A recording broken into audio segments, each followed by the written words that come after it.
우리 츠노벨리 믿음 선포하도록 하겠습니다. 하나님은 우리와 함께 하십니다. 하나님은 문제보다 크십니다. 하나님은 하실 수 있습니다. 믿으십니까? 아멘.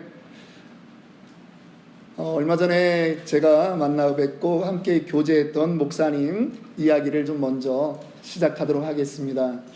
그분이 목회하는 곳은 산호세 지역입니다. 그런데 아들이 예전에 어렸을 때 중학생이 되더니 백인 친구들 집에 놀러 다녔습니다. 그러더니 이 아들이 어느 날 아버지에게 기가 죽어가지고 이렇게 물어보는 겁니다. 아빠, 우리 가난해? 아빠는 그 말에 대해서 더 이상 생각지도 않고 자동 반사적으로 아니, 우리는 가난하지 않아. 그렇게 말했습니다. 그런데 아들이 말합니다. 아빠, 근데 다른 집에 가보니까 집들이 너무 넓어. 우리는 아파트에 사는데 그 집들은 다 싱글하우스야. 집에 수영장이 있고 집에 차들이 식구수대로 있고 어떤 집은 식구수보다 더 많은 차가 있는데 그 차종도 아빠 너무 좋은 차들이야. 근데 내가 이해 안 되는 게 있어, 아빠. 그 아빠들의 직업과 그 아빠들이 하는 그러한 일들, 생활들 내가 친구들 통해서 들었는데 우리 아빠가 도덕적으로 훨씬 나은데 왜 우리 집은 아파트에 살고 이렇게 가난해? 여러분, 아들이요, 어릴 때는 그런 거에 대해서 별로 생각지 않았는데 이제 중학생 정도가 돼서 친구들 집에 놀러 다니고 돌아다니다 보니까 아들이 눈이 뜨여진 거예요. 그리고 비교하게 된 거예요.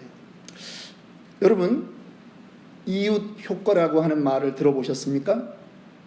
네이버 이펙트라고 하는 그러한 말입니다. 경제적인 용어에서 나온 말인데, 경제적인 상황에서 나온 말인데요.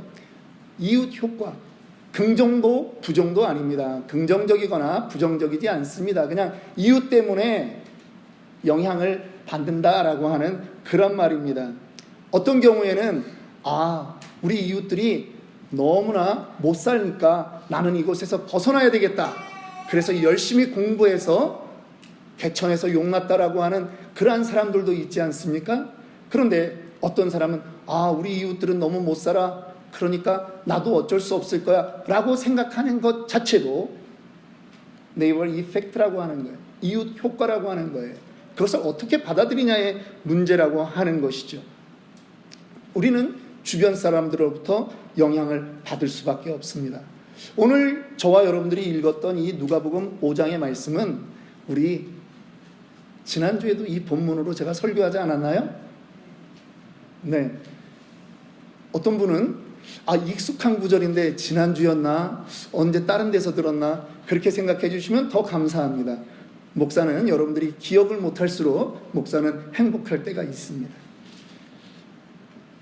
오늘 지난번에는 제가 제자는 어떤 사람이다 라고 말씀을 드렸습니까? 제자는 예수님을 주여 단지 그 정도로 부르는 게 아니라 그 분이 나의 주인입니다라고 인정하고 사는 사람, 순종하고 사는 사람, 그런 사람이 정말 제자라고 말씀을 드렸습니다. 베드로가 그랬습니다.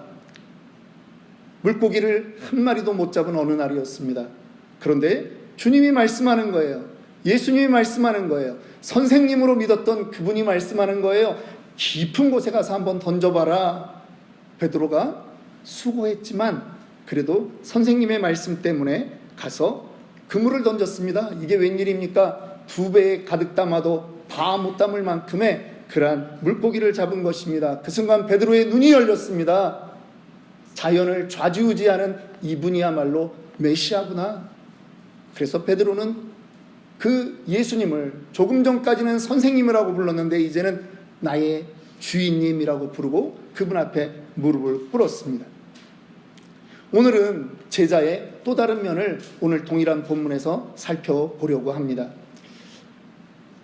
어부 베드로는 어부로 살면서 무슨 꿈이 있었을까요?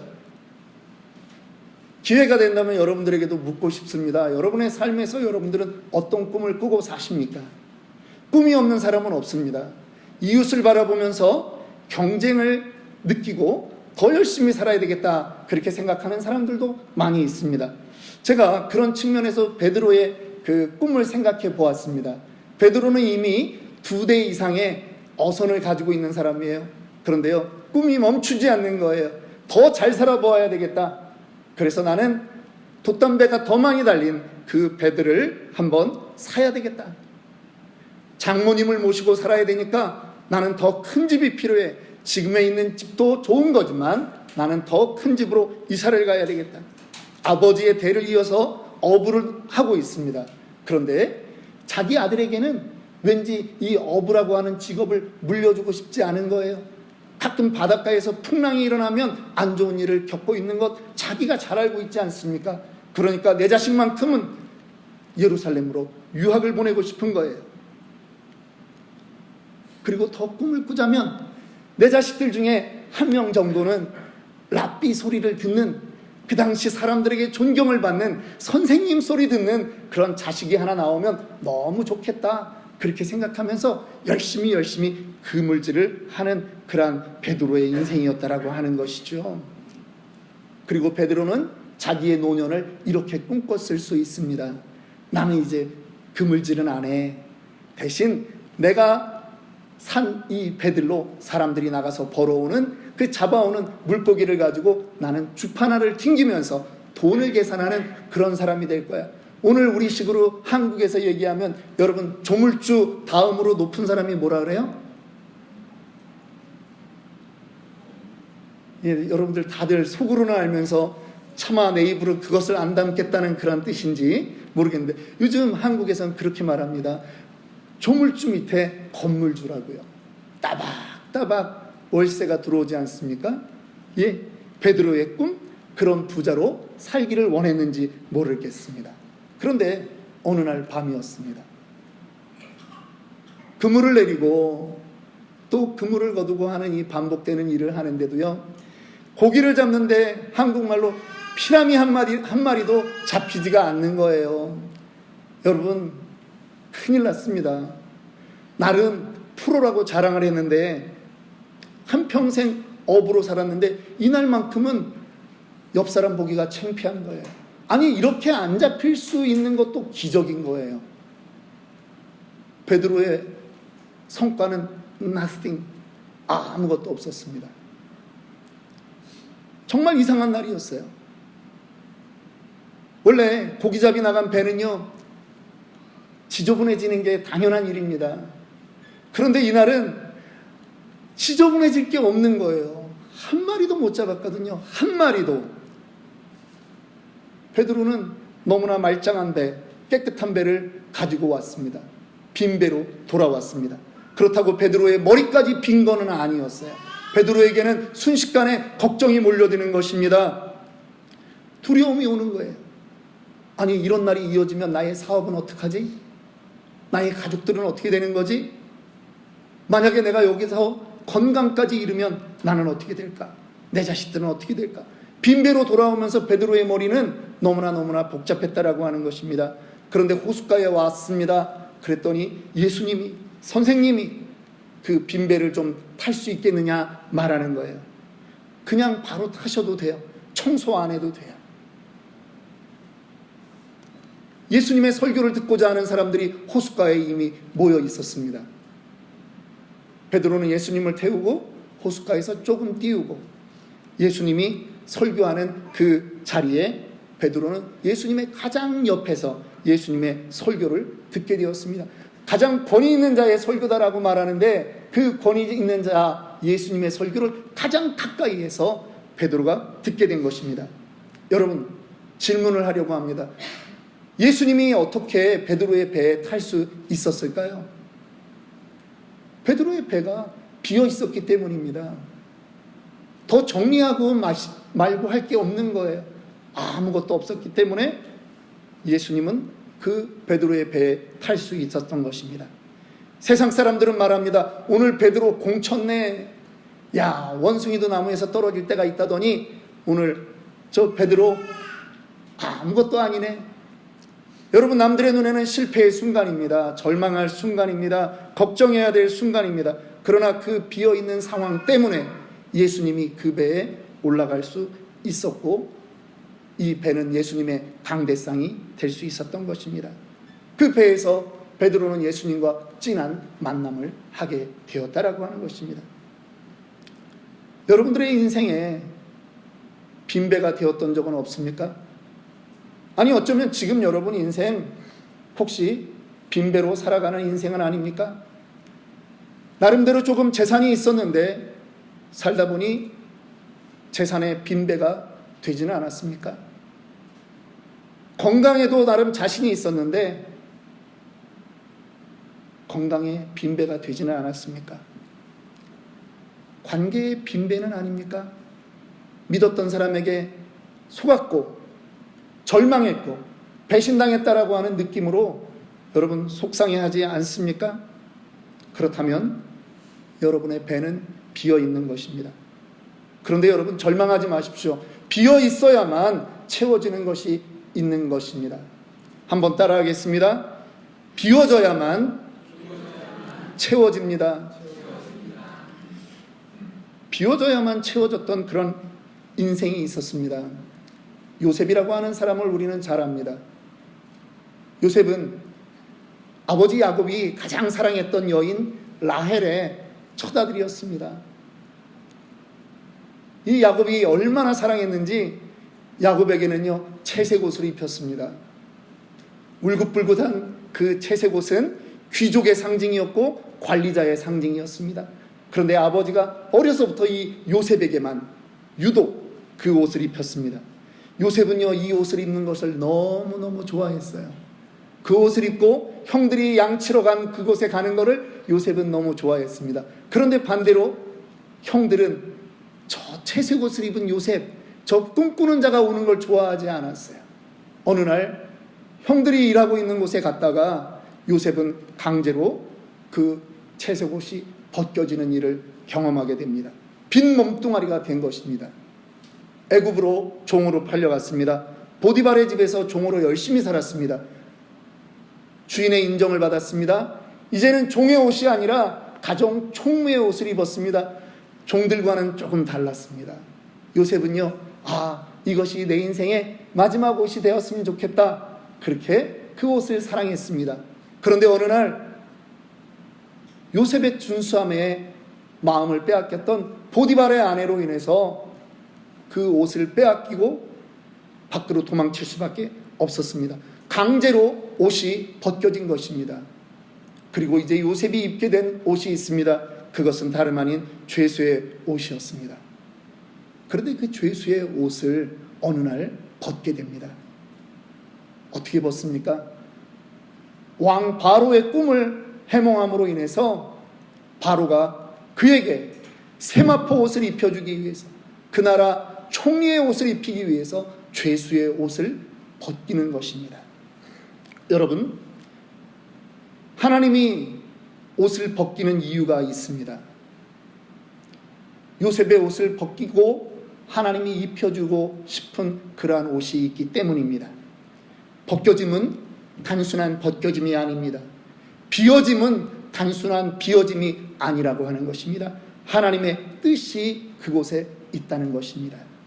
우리 인생의 빈배, 우리 인생의 비움을 경험하고 산다라고 하는 것은 사실 쉽지 않습니다. 그러나 여러분, 하나님의 섭리를 믿으시기 바랍니다. 하나님이 하시는 일에 여러분 신뢰하십시오. 비워져야 채워질 수 있는 것입니다. 믿으십니까? 이웃 효과에 계속 이어서 좀 말씀을 좀 드려보고 싶습니다. 어떤 사람들은요, 주변 사람들의 평판에 너무나 민감한 거예요. 연예인들 중에는 악플이라 그러죠. 자기에 대해서 안 좋게 말한 것, 그것이 자기를 옥조아가지고 거기서부터 해방되지 못하고 그렇게 인생을 마감하는 사람도 있습니다. 어떤 사람은 때로는 실패하고 무너졌을 때, 재정적으로 어려웠을 때 거기서 헤어나지 못하고 그렇게 많은 사람도 있습니다. 그러나 이것은 신자의 모습이 아닙니다. 신자의 삶의 근원은 나의 능력이 아니라 하나님의 뜻인 줄 믿습니다. 하나님에게는 마르지 않는 은혜의 그 충만함이 있는 줄 우리는 믿어야 하는 것입니다. 믿습니까? 다윗도 있었습니다.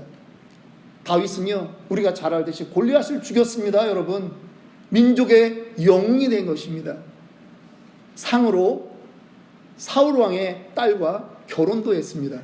그런데 이게 웬일입니까? 사울 왕의 시기심으로 인해서 쫓겨다녀야 했습니다.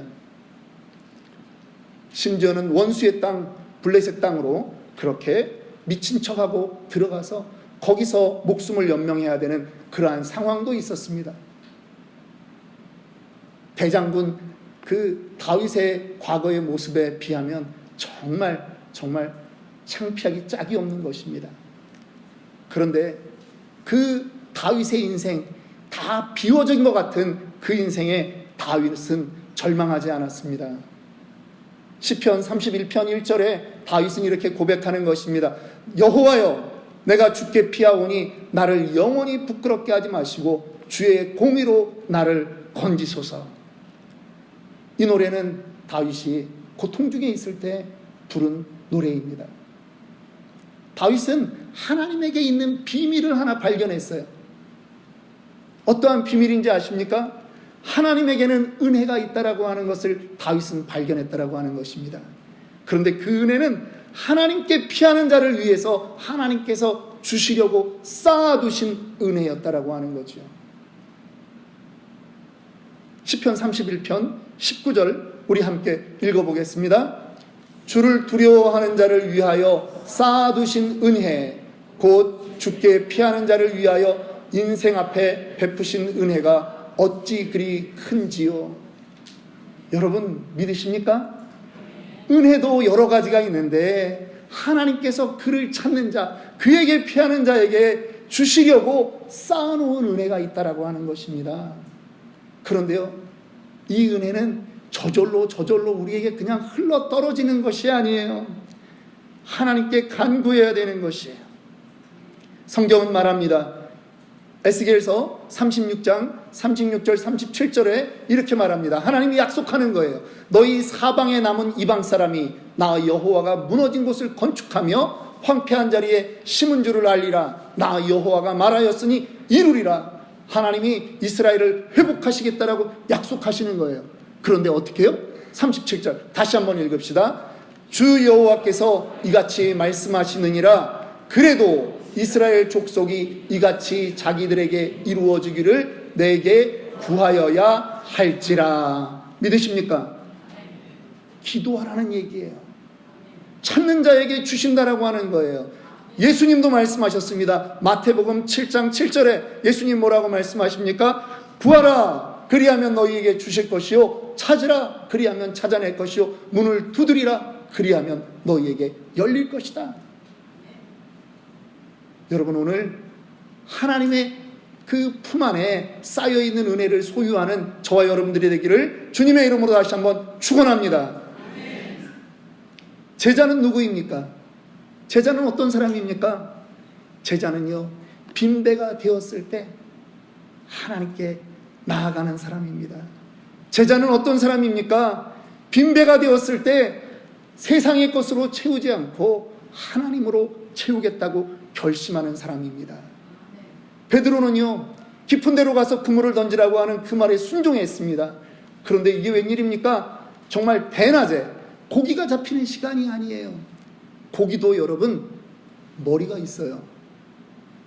어두임이라고 거기서 나온 말이에요. 고기도 바보가 아니에요. 먹이 있는 곳에 가잖아요. 깊은 데는 고기의 먹이인 플랑크톤이 그렇게 많지 않아요. 멀리 가야 되잖아요. 연안에 있어요. 그런데 지금 예수님은 깊은 데 가서 그물을 던지라고 하는 거예요. 베드로는 순종했습니다. 순종했더니 이게 웬일입니까? 자기가 그토록 원하던 물고기 2배에 가득 채울 수 있는 물고기를 얻었다라고 하는 거예요. 그러나 빈배를 경험한 베드로는 그 물고기가 내 인생의 전부가 아니라고 하는 것을 깨달은 거예요. 내 앞에 계신 이분이 하나님이신데 내가 어디로 가겠습니까? 나는 이분에게 순종하겠습니다라고 결정하는 거예요. 하나님으로 나를 채우겠습니다라고 결정했다라고 하는 것입니다. 그 길로 베드로는 모든 것을 버려두고 주님을 따르지 않습니까? 마태도 그랬습니다. 민족의 배반자라고 사람들에게 손가락질 받는 그 세리였어요. 삭개오도 그랬습니다. 자기에게 재산이 많이 있는 거예요. 그래도 더 많은 재산을 가지고 싶어 했던 것이 삭개오였습니다. 그런데 예수님을 만나자 그 인생이 변했다라고 하는 거죠. 이 세상의 물질로 나를 채우지 않겠다라고 하는 것입니다. 말씀을 마치겠습니다. 산호세에 사시는 목사님 이야기로 다시 좀 돌아가려고 합니다. 목사님이 마음이 너무 아픈 거예요. 아들의 눈물을 보면서 이 중학교 아이를 어떻게 설명해야 되나, 이 중학교 아이에게 이 목사의 거룩한 잡을 어떻게 설명해야 되나 고민이 된 거예요. 그런데 아들을 데리고 나갑니다. 그리고 이렇게 말했습니다. 아빠도 알아. 목사로 사는 길이 돈과는 관련이 없다라고 하는 걸 아빠도 알아. 그런데 아빠는 진짜를 만났어. 아빠가 믿는 하나님은 진짜야. 그래서 아빠는 그 진짜를 이 땅에 더 많이 알리기로 아빠는 작정한 거야. 그 아들의 눈물이 그쳤습니다. 그리고 그 아들이 아빠의 뒤를 이어서 EM 패스토로 지금 사역을 하고 있습니다. 여러분들에게 모두 다 목사가 되라고 하는 말은 아닙니다. 그런데 이 땅을 살아가는 우리의 인생 가운데 우리의 빈 마음, 우리의 빈 배를 무엇으로 채울 수 있겠느냐라고 하는 거예요. 세상의 어떤 것으로 이 땅에서 사용 한도가 끝나는 것에 우리의 한 번밖에 살지 못하는 인생을 걸면 되겠느냐라고 하는 것입니다. 우리는 하나님의 은혜를 구하고 삽시다. 제자, 어떤 사람이 제자입니까? 하나님으로 나를 채우는 사람이 제자인 것입니다. 기도합시다.